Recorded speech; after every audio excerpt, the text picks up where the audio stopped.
My sister tried to stop my wedding. They say blood is thicker than water, but nobody tells you how easily blood can poison your life. My sister was the first person I told about my engagement. I still remember how my hands were shaking as I showed her the ring, how my heart was racing, how I expected screams, hugs, maybe even tears of joy. But she didn't smile. She stared at the ring for a long moment, then slowly lifted her eyes to mine, and that was when I felt it. That cold shift. That silent calculation. She asked one question that changed everything. "So you think you can marry before me?" I laughed nervously, thinking she was joking. She wasn't. My sister had always been the golden child. The first to graduate. The first to get a job. The one my parents bragged about at every family gathering. I was the quiet one. The patient one. The one who waited. My happiness had always come second, and somehow I had learned to live with that. Until the day I decided not to wait anymore. She crossed her arms and said, "It's not right. You know tradition. I'm the first daughter. I must marry first." I reminded her gently that tradition never stopped her from taking anything else first. She stood up so fast the chair scraped loudly against the floor. "If you go ahead with this wedding," she said calmly, "don't expect my support." I didn't know then that she meant war. The rumors started 2 weeks later. Whispers at family meetings. Side glances from aunties. Phone calls that ended suddenly when I entered the room. She told people my fiancé was using me. She told others I was pregnant and rushing marriage out of shame. She even told my mother that I had bewitched him. The worst part wasn't the lies. It was how easily people believed them. My mother stopped asking about wedding plans. My father suddenly became concerned. And my sister. She played the victim. She cried about pressure. She said I was selfish. She said I was stealing her destiny. One night she came into my room and sat on my bed like we were children again. "Call it off," she said softly. "Just wait until I marry. You can marry after." I looked at her and realized something terrifying. She wasn't asking. She was demanding. And for the first time in my life, I said no. That no cost me everything. At least at first. Because the next morning, my wedding planner called to say someone had cancelled the venue. The caterer followed. Then the decorator. My sister had contacted them all, pretending to be me, claiming there was an emergency. I sat on the floor and cried until my chest hurt. I felt humiliated. Defeated. Small. And that was when my fiancé knelt in front of me, held my face, and said, "Let them try. We'll do this louder." That sentence changed the game. Because while my sister was busy blocking doors, I was quietly building a palace. And she had no idea that my wedding wouldn't just happen. It would become the very thing that exposed her envy to the world. And this time, I wouldn't dim my light for anyone. After that night something hardened inside me. Not hatred. Not rage. Something quieter and sharper. Resolve. I stopped crying in front of family. I stopped explaining myself. I stopped begging to be understood. Because I realized something important. People who enjoy misunderstanding you don't deserve explanations. My sister, however, was enjoying her performance. She wore sadness like perfume. At family gatherings she sighed loudly and said things like, "I just wish my younger sister respected order," or, "Some people don't know patience." Aunties nodded. Uncles muttered.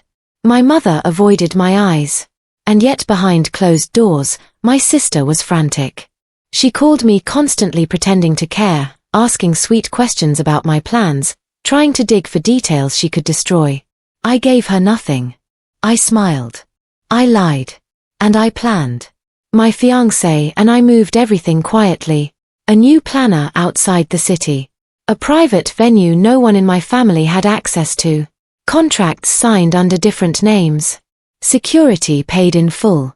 And then came the most delicious part, the guest list. We invited everyone who mattered. The same aunties. The same cousins. The same family friends who had swallowed her lies. And of course, we invited her. I wanted her front row. When the invitations went out, my sister stormed into the house shaking. She threw the envelope on the table and screamed that I was embarrassing her.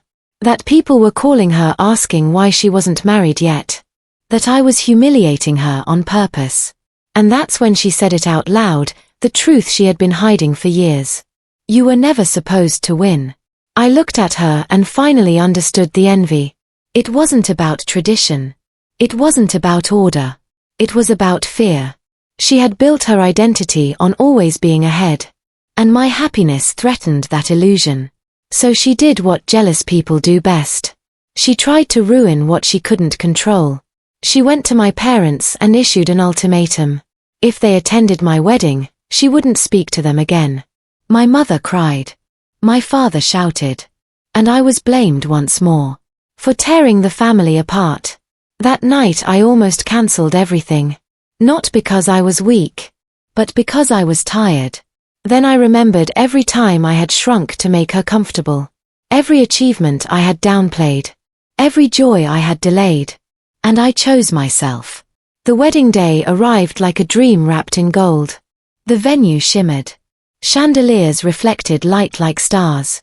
The aisle was lined with white roses imported specially. The air smelled like luxury and freedom. Guests gasped when they arrived. They whispered.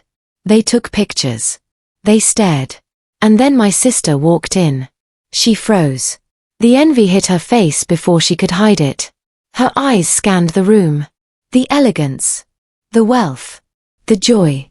And for the first time she realized something painful. She hadn't stopped me. She had only made my victory louder. When I walked down the aisle, every eye followed me. Not with pity. Not with judgment. But with awe.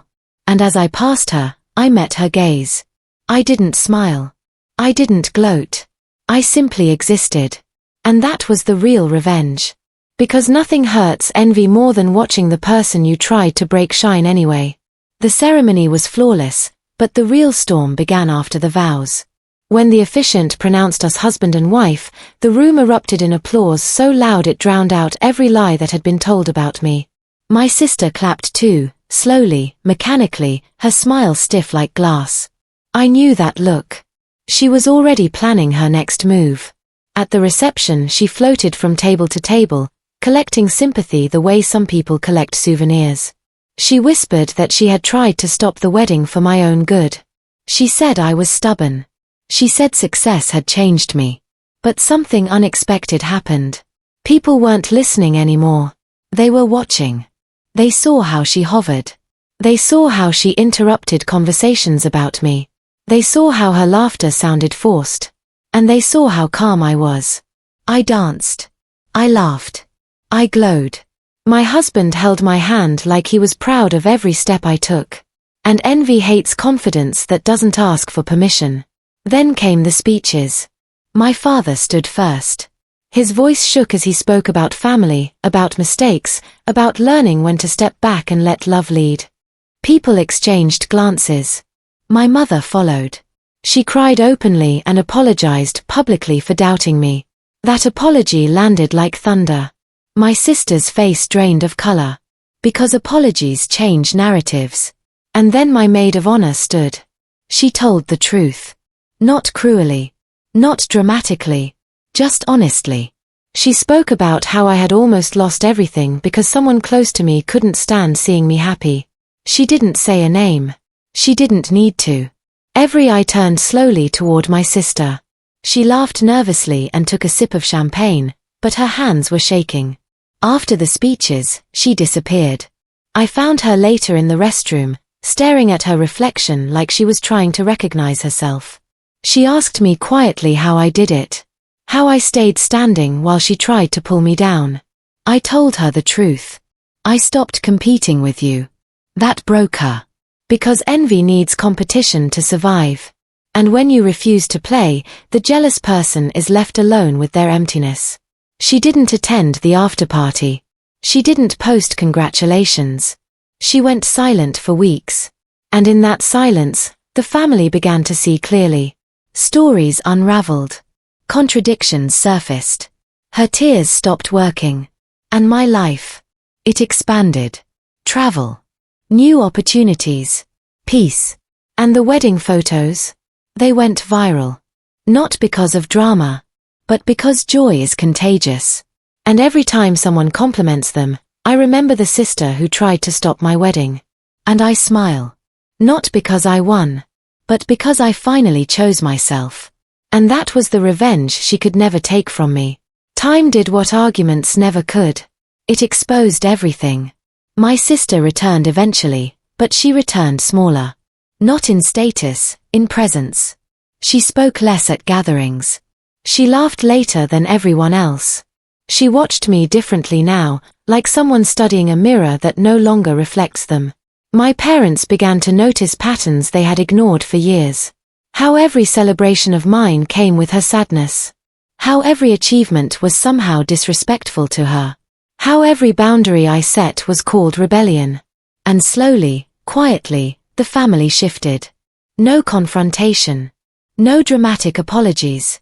Just awareness. And awareness is brutal for someone who survives on manipulation. She tried once more, months later. She called and said she wanted peace. She said envy had made her act out. She said she was proud of me. But there was still something missing. No accountability. No ownership. Just words dressed like growth. I listened. I thanked her. And I didn't invite her back into my life the way she expected. Because healing doesn't mean access. It means clarity. The real revenge wasn't the wedding anymore. That was just the opening scene. The real revenge was the life I built after. The way I stopped shrinking. The way I stopped asking permission to be happy. The way my name stopped being whispered with doubt and started being spoken with respect. My sister still watches from a distance. She still measures herself against milestones that no longer include me. And sometimes I wonder if she understands now. That she didn't lose because I married first. She lost because she tried to stop love instead of finding her own. And nothing punishes envy more than watching the person you tried to delay live freely without you. The final lesson came quietly, almost politely. My sister announced her engagement a year later. The family group chat exploded with excitement. My mother cried again. This time from relief. Everyone waited for my reaction. They expected bitterness. They expected competition. They expected history to repeat itself. But I surprised them all. I congratulated her genuinely. I sent a gift. I didn't attend the engagement party. And that choice spoke louder than any speech.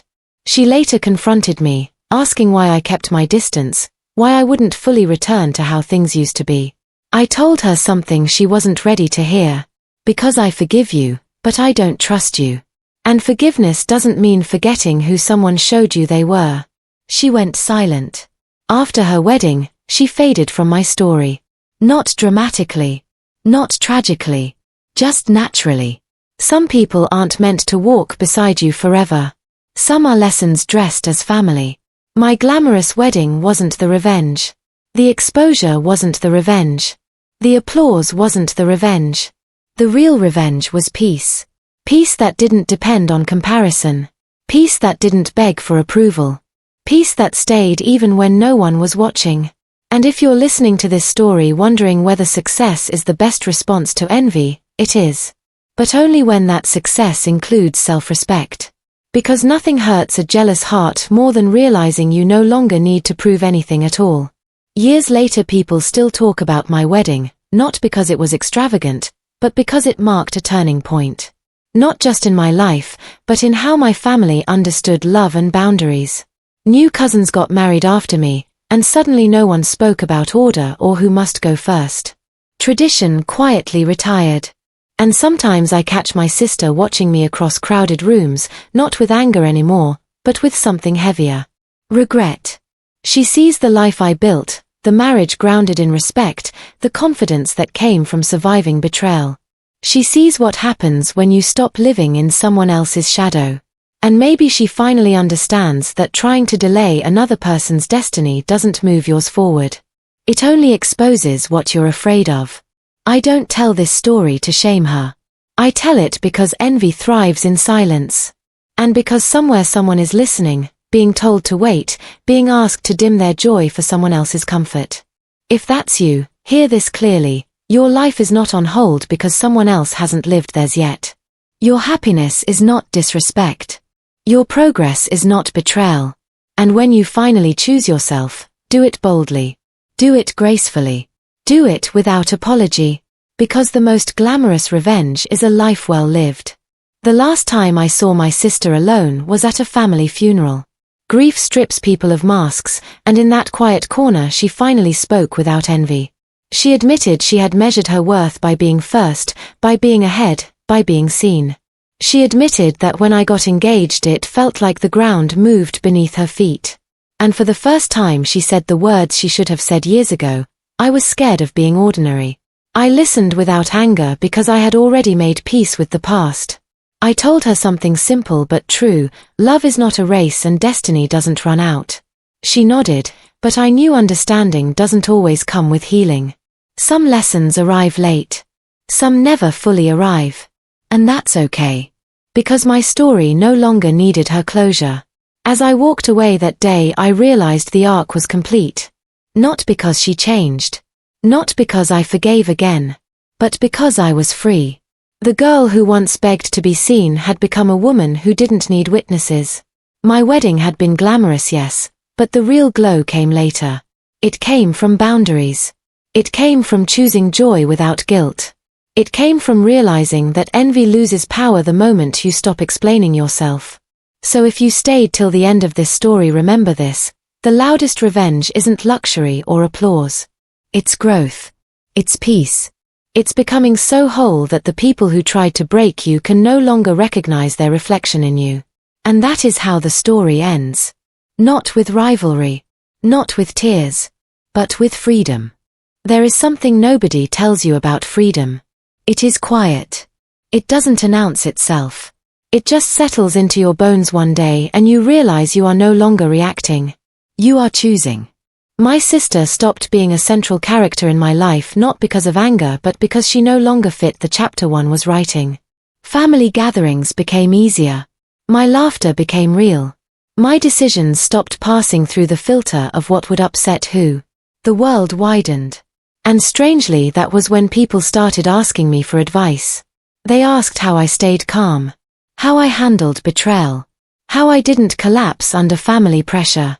I always told them the same thing: I stopped negotiating my worth. When you do that, the jealous eventually expose themselves or exhaust themselves. My sister still exists in my world, but she exists on the outside. She watches updates through other people. She hears stories secondhand. And that distance is merciful. For both of us.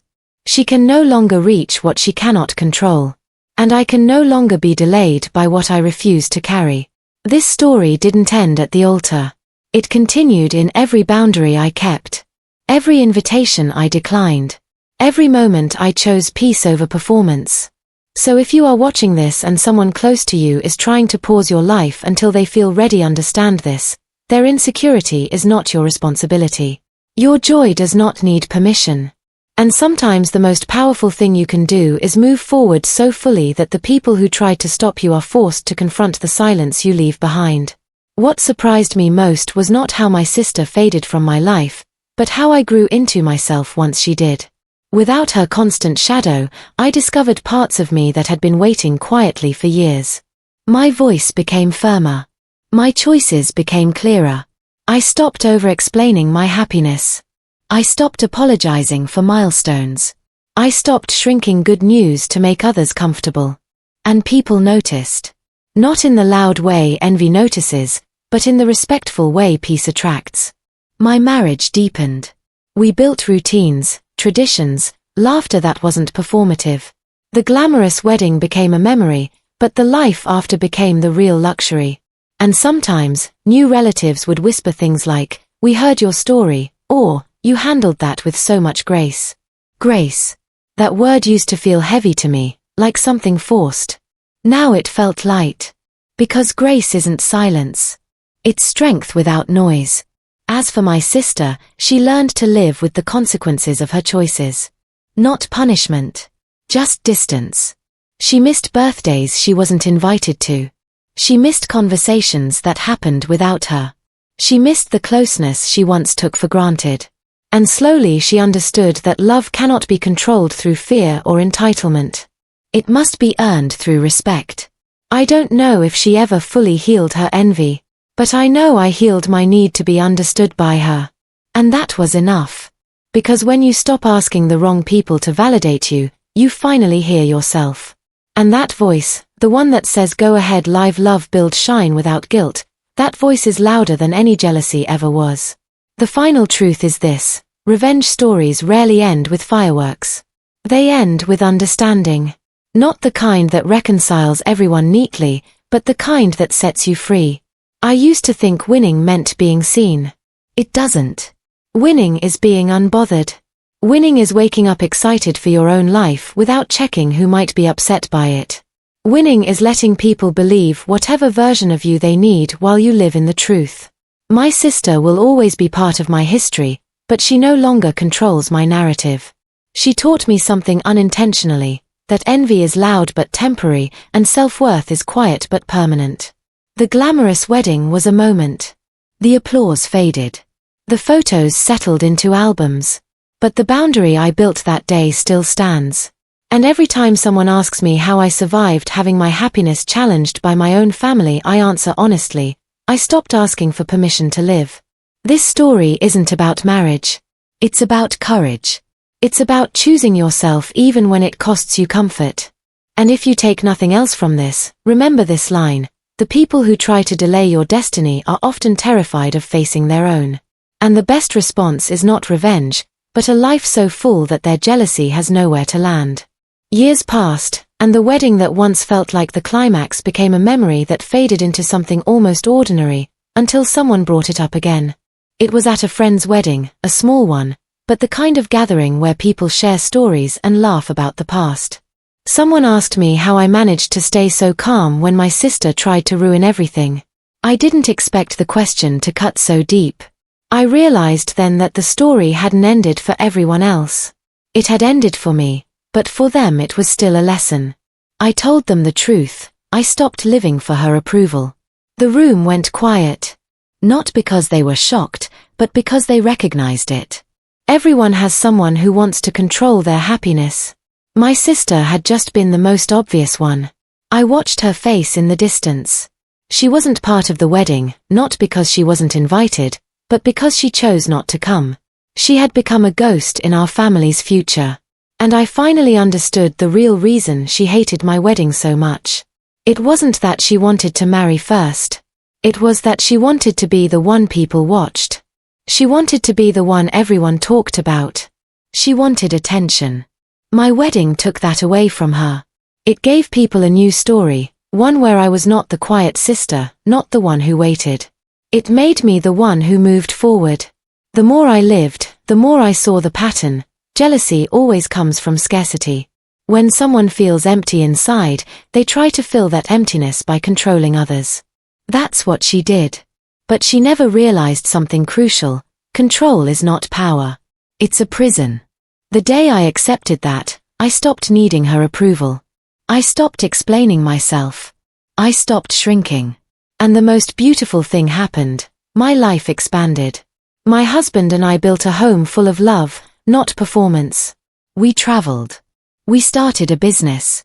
We became the kind of couple people admired, not because we were perfect, but because we were real. And then came the day my sister called. Not to apologize. Not to reconnect. To ask for money. She had failed at her marriage. She had failed at her career. She was alone. And suddenly she sounded like the scared little girl who once demanded I wait for her. I listened, and for the first time I felt true pity, not for her situation, but for how she had wasted so many years trying to stop my happiness instead of building her own. I didn't refuse her. I didn't punish her. I simply said, I can help you start again, but you have to stop trying to break people to feel alive. She cried. It wasn't a dramatic scene. It wasn't a movie moment. It was just a woman finally facing the truth she had spent years avoiding. I didn't know if she would change. I didn't know if she would become the person she could have been. But I knew something else. I had finally stopped letting her story control mine. And that was the real revenge. Not revenge with anger. Revenge with peace. Revenge with a life so full and beautiful that jealousy had nowhere to land. Today I'm sharing a true story about family betrayal, jealousy, and revenge. My sister tried to stop my wedding because she insisted she must marry first. She sabotaged my plans, spread lies, and tried to ruin my happiness. But instead of giving up, I planned the most glamorous wedding, and the outcome shocked everyone. This story shows how envy can destroy relationships, and how choosing yourself is the strongest revenge. Broken heart, if you've ever been hurt by a family member, this video is for you. What would you do if your sibling tried to stop your wedding? I will read every comment and I will reply to as many as I can.